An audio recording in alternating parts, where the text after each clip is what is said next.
Part 2 tayo. Part 2. Lakad-lakad. Ayan.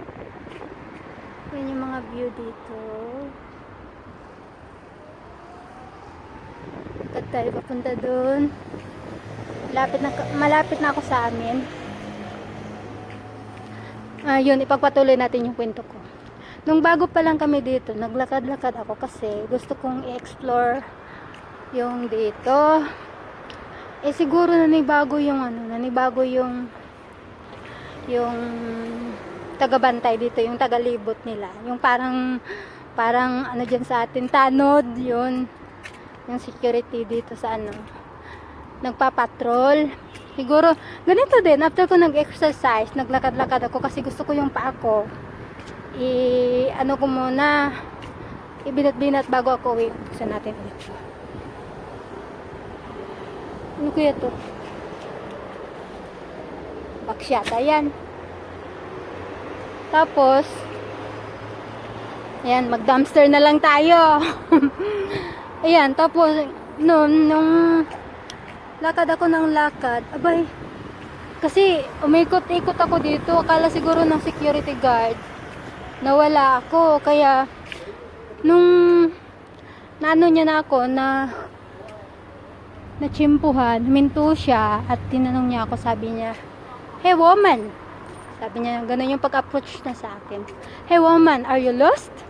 Sabi ko, "No."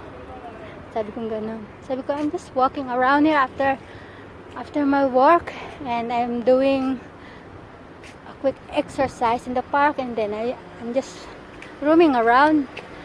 Tapos yun, English yarn. Tapos yun. Tapos nung wala na, sabi ko sa kanya, "Bakit?" Sabi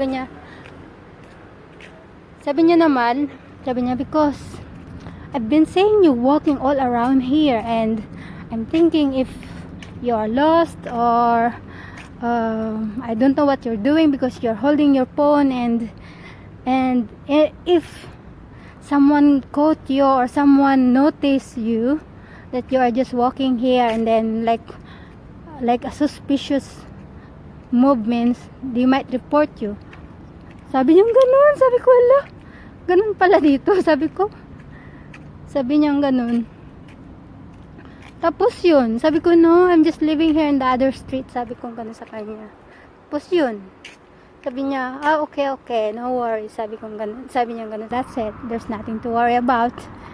And yun, sabi niya, "Okay, no worries, have a good evening." Char, ganun. Ayan, malapit na kami. Ay, ako lang pala. Malapit na ako sa amin. Nandyan yung bahay namin. Ayan. Yung bahay namin ay nandito. See?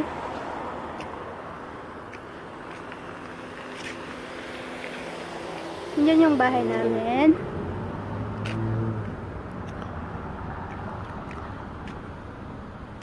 See, nandyan yung bahay namin. Yan.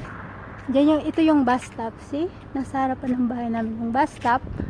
Pero dito ako sa likuran namin dadaan. Kasi ayoko dun.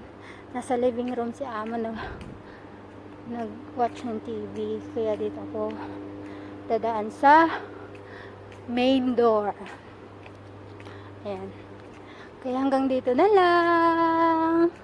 Have a good evening. Bye!